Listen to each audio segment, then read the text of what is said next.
Hello everyone, welcome back to our channel. So I'm so happy to hear. And let me ask you something.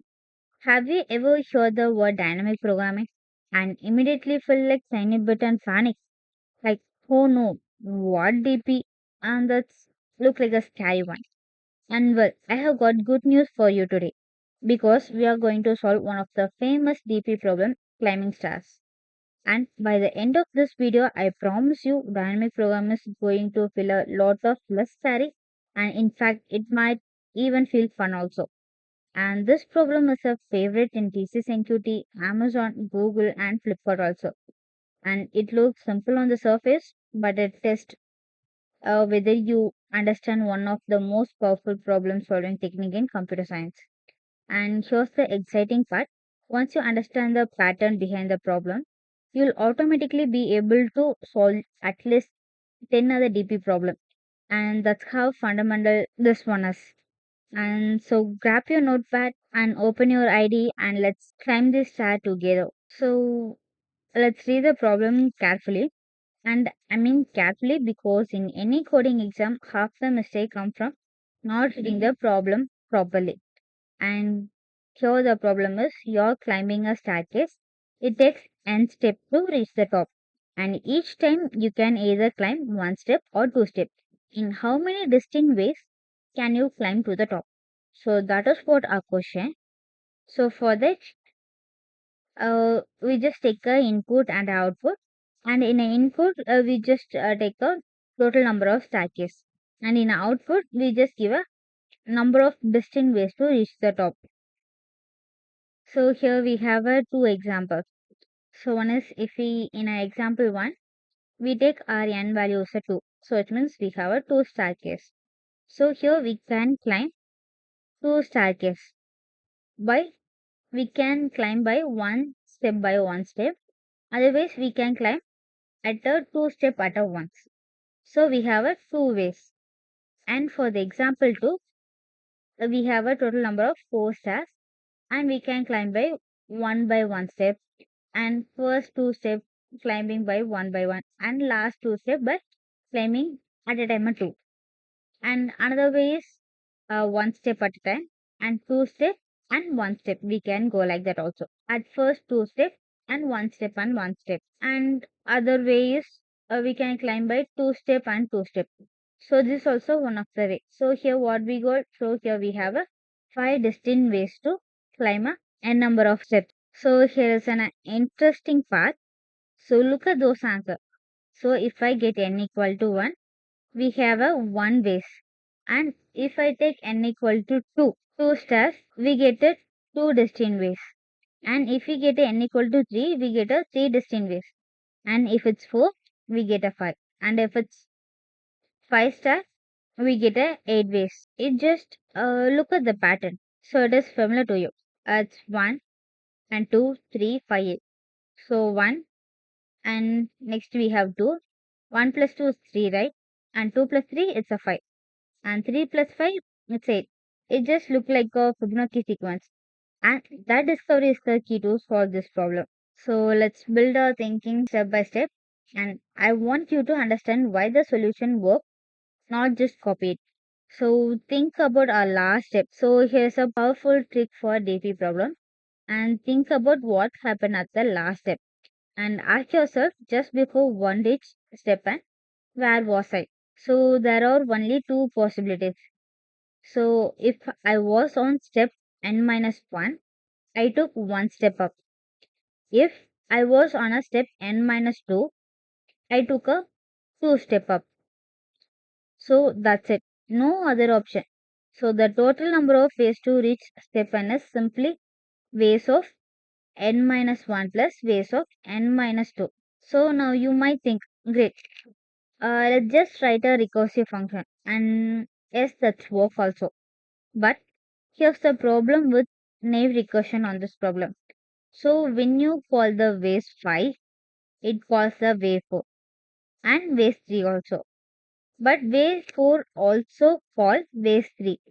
So ways 3 get calculated twice. And this overlapping gets worse and worse as n grows. So for if n equal to 50, it will be making a billion of redundant calculation, and that's too slow for any exam. So here we don't recommend a recursive. So this is exactly where dynamic problem comes in. The core idea of dynamic problem is very simple. Solve each subproblem once and store the result. Then when you need it again, just look it up instead of recomputing. This technique is called memoization, or in the bottom up approach, tabulation. So we are going to use a bottom up tabulation approach because it's cleaner and uses less memory, and it is easier to explain in interview also. So here we have two approaches. So let's see our first approach. So just create a DP array and with the sizes n plus 1, and set the base case of dp of 1 equal to 1 and dp of 2 equal to 2, and fill the array from index 3 to n using a dp of I minus 1 plus dp of I minus 2. So I have already told, right, base of n minus 1 plus base of n minus 2, and return the dp of n. So that's it, and it take a big of n time and a big of n space, and we can optimize space also. So for that we have another one approach. So in that, instead of, so we don't actually need to store the entire DP array. We can just use two variable, uh, previous one and previous two, and this reduces the space from big of n to big of 1.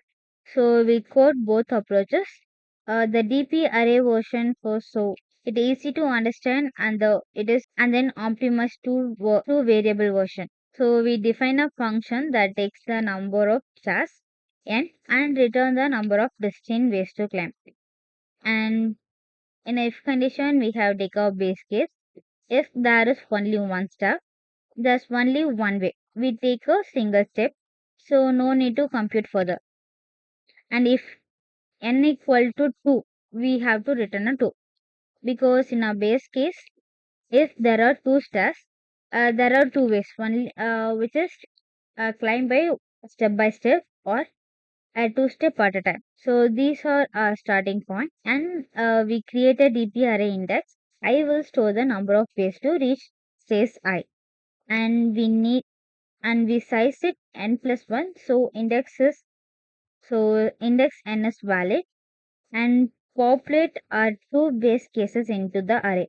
And we now fill the rest of the array starting from index 3, because we already know 1 and 2. So our core DP relation, ways to reach star I is ways to reach star I minus 1 plus ways to reach star I minus 2, because those are the only two places we could have come from. So after filling this array, the answer is stored at the index n and return it. So now let's try the actual Java code, and open your IDE and create a new file which is climbing stairs. So I have already created, and type along. We do the approach 1 first, the DP array, then approach 2. So the optimized version also. So let's first, so the class is already created, and let's import our scanner class. So import java dot, we just download, we just import the our util package. So inside the class, we create a static method. No object need to call it. So take a n as input and return an int. So it means a number of ways. So for that, here we are using a bottom up approach, right? So static in, let's give a climb. Okay.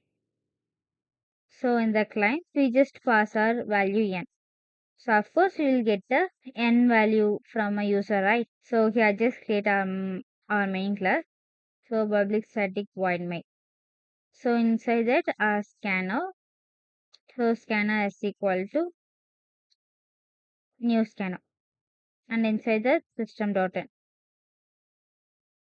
So we just get our input. So int n equal to sc dot nextInt. So we are going to do a two approaches, right? So for that, let's print approach 1. Okay, so let's do for approach 1 and for approach 2 also. So in another printing statement, I'm just giving a approach 2. Okay,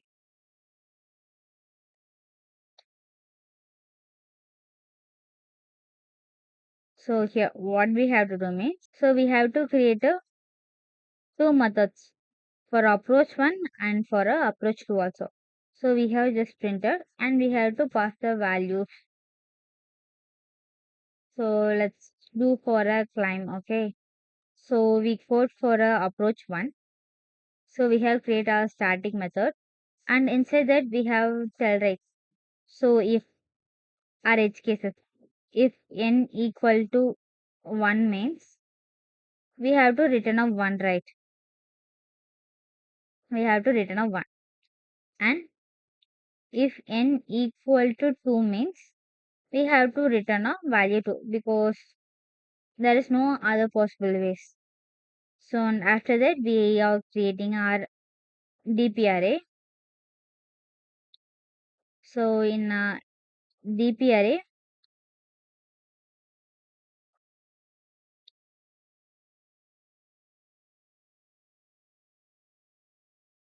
so up to n plus 1 we are just storing. And so create a DP array of size n plus 1 and we use n plus 1 so we can use index 1 through n naturally without offset confusion. So DP of 0 will just be unused. So let's just in our DP of 1. In our DP of 1, let's store our value as 1. And in our DP of 2, we just store our value as a 2. Okay. And see our base cases. If it's DP of 1, we have one way. And DP of 2, we have a two ways. And these are the starting value for which we build up. And in a for loop, we start from a third index and up to a n. Okay.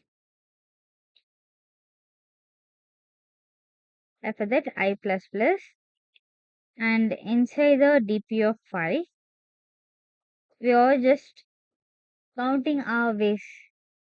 So which is our golden formula.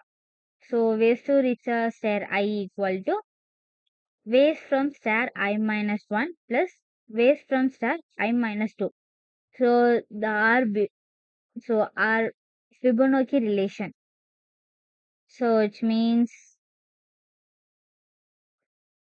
a DP of n minus 1 plus a DP of n minus 2.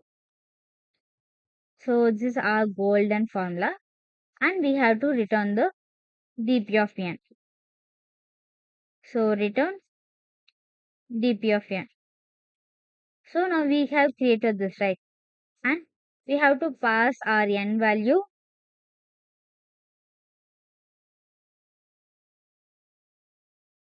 So now we have to pass our n value to the our climb method, right? So in approach, in our printing statement, we just pass our value. Okay.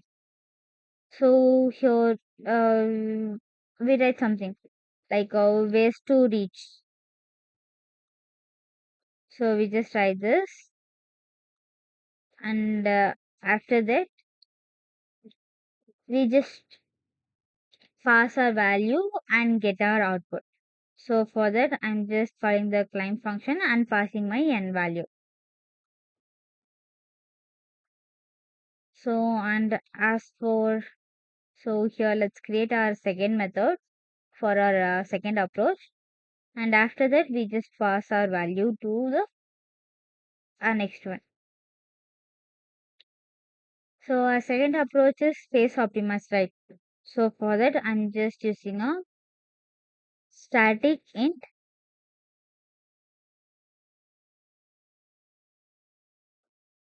I'm using a climb 2. Okay.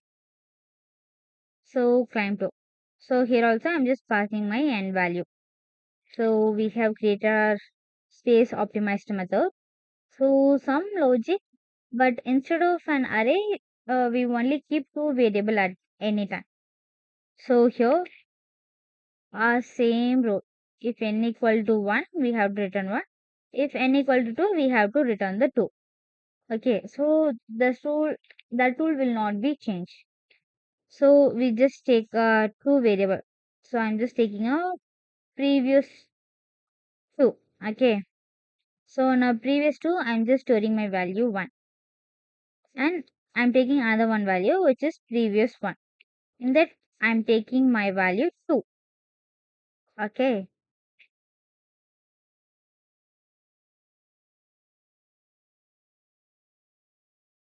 So I'm storing my value 2. So, and again, I'm initializing another one variable. So, which means my current variable. So, in a current variable, I'm storing my value as a 0. So, same loop, we just start from the 3 and go to n. And here for int I equal to 3, I greater than equal to n and I plus plus. And inside the for loop, we just compute the current value exactly like dp of I equal to dp of I minus 1 plus dp of I minus 2. So, which means our previous value equal to dp of I minus 1 and our previous 2 variable equal to dp of I minus 2. So, in our current variable, I'm just giving a value. So, preview of 1 plus preview of 2. I'm just adding these two value, and after adding, I'm just swap the value. So, in previous 2, I'm just storing my previous value 1. And in our previous value 1, I'm just storing my current value. And let's just return our previous one value. So return the previous one value. So let's just pass our value to the climb2 variable, climb2 method. So in printing statement, we just print a ways to reach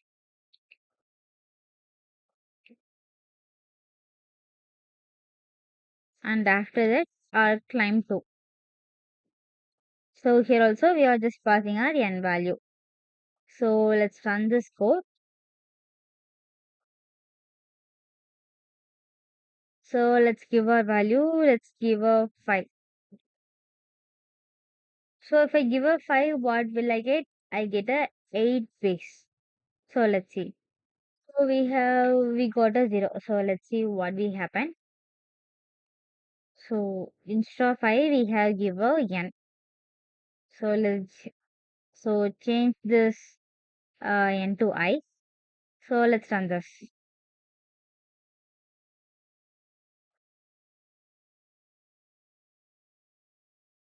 So now let's give our value. So we give our input as a 5. So what is our output? We have to get a 5, right? So we have got, so in approach 1 we have got 8, and for approach 2 also we have got a value as a 8. So let's do for some other variable, some other value. So for that let's take 3. So for 3 what we have got? 3 ways, right? So let's do iteration. So here, so we have take n equal to 5, and after that in approach, so approach 1 will be print and it will go to our next approach. So here the n will be passed to our climb n function. So that 5 will pass to our approach 1 method. So here we have a n equal to 5 and it will check the condition. So if n equal to 1 or not. So we have a n equal to 5. So if it's 5 equal to 1, no. So the condition is false. And after that it will check to the second condition. So 5 equal to 2. So condition is false. So we do not return a 2 as our value. And after that we got int. So we have created our DP value. So we have created our DP array. So in the DP array, we have n equal to 5. So at initially we have a everything as a 0 because our size is 5, right? So initially we have everything as a 0, and after that in a DP2, so here what we have to in a DP of 1 equal to 1, right? So the 1 will be stored in a, so it is 0th index, and this first index, in a first index the 1 will be stored, and in a second index the 2 will be stored. So what happened in the second index, the 2 is stored there, and after this in our for loop we are just traversing from the third index to our n value, so which is our n is 5, right? So if we traverse, what we get, so we just add two values, right? Like we just add a 1 and 2, right? So if we add, we get a 3, right? So let's see. So here we have got a 3. So if we do the calculation, so we get a 3. And again the loop will run. Now our I equal to 4 and n is a 5. So still the condition is true. So here it will calculate the DP value of 5. So it means fourth index. In a fourth index, the value 5 will be stored. So by adding 2 and 3, our values are 5. And again the loop will run. So now our I equal to 5 and n equal to 5. So 5 less than equal to 5 condition is true. And again it will come inside the for loop. So now we have our 8 as a value. So we just return our length. So DP of n. So DP of n is 5, right? So n is 5. So in a fifth index we have a value 8. So the 8 will be returned. So returned here. So 8 will be written here and it will print.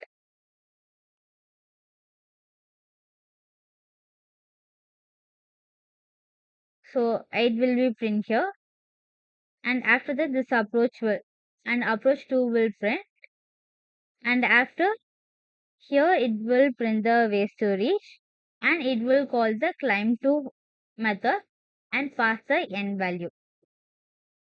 And after it will go to the second approach, here it will check. So our n value is 5, so 5 equal to 1 or not.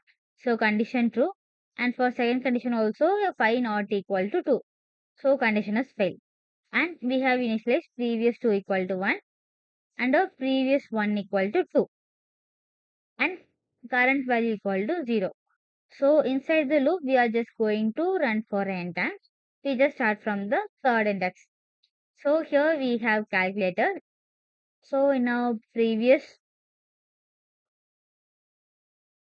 so current in our previous 2 we have a 1 and current equal to 0, and previous 1 equal to we have a second value. So if we do calculation, we just get our current value equal to 3. And previous 2, we just assign previous 2 equal to previous 1. And for a previous 1, we just assigning our current value. So after assigning, the iteration will done again. Now our current value is 3. And previous 1 become a previous 3. So condition is still true. So here we just got our current value is 5. And we just swap our value also. And next our iteration, so n equal to 5 and I equal to 4. So 4 less than equal to 5. Condition is true. So next it will do the current operation. So now we have current operation is 8. So again it will do the swapping operation. And after swapping, 5 less than equal to 5. So the condition is 5.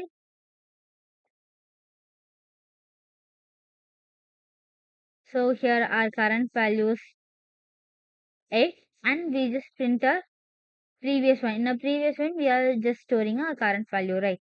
So it will return our previous one.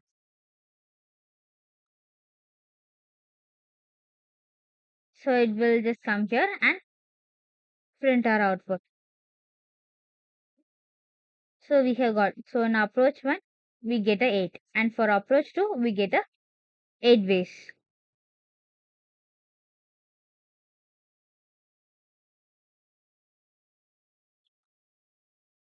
And that's a wrap of climbing stairs, and one of the most important DP problem you'll ever encounter. Let's do a quick recap. We understood the problem, count distinct ways to climb instead of taking one or two steps, and we identify that key inside. The answer follow the Fibonacci pattern, and we use dynamic programming and bottom-up tabulation to avoid redundant calculation. And we coded approach one using a DP array, which is before n time and before n space. And we then optimize the approach two using two variables. We have got a before n time and before one space, and we traced through both with n equal to 5 and getting the correct answer as a 8. So if this video gave you a haha moment, so if this video gave you the wow moment with dynamic programming, please hit the like button and right now. Please hit the like button right now. And it genuinely helps this channel reach more students who need exactly this content. And subscribe to our channel if you haven't already, because we are solving TCS NQT problem every single week and going deep into the logic, pseudocode, and clean Java code also. Just the way you need it for placement. Share this video with your college friends and placement group. And dynamic problem and DP problems scare a lot of people. Help them to get over the fear with this video. And in our next video, we are solving another classic that appears frequently in TCS NQT, the palindrome number check. It's a beautiful combination of math and string logic, and we'll break it down in a simple way and approach pseudocode, Java code, and dry run also. And remember, this DP is not a magic; it's just a smart recursion with memory. Once you understand this climbing state problem, you have unlocked the foundation of entire category of problems. And coin change, house robber, longest common sequence, they all follow the same thinking pattern. And you're making real progress. Keep solving, keep growing, and I'll see you in the next video. And take care, everyone. Thank you.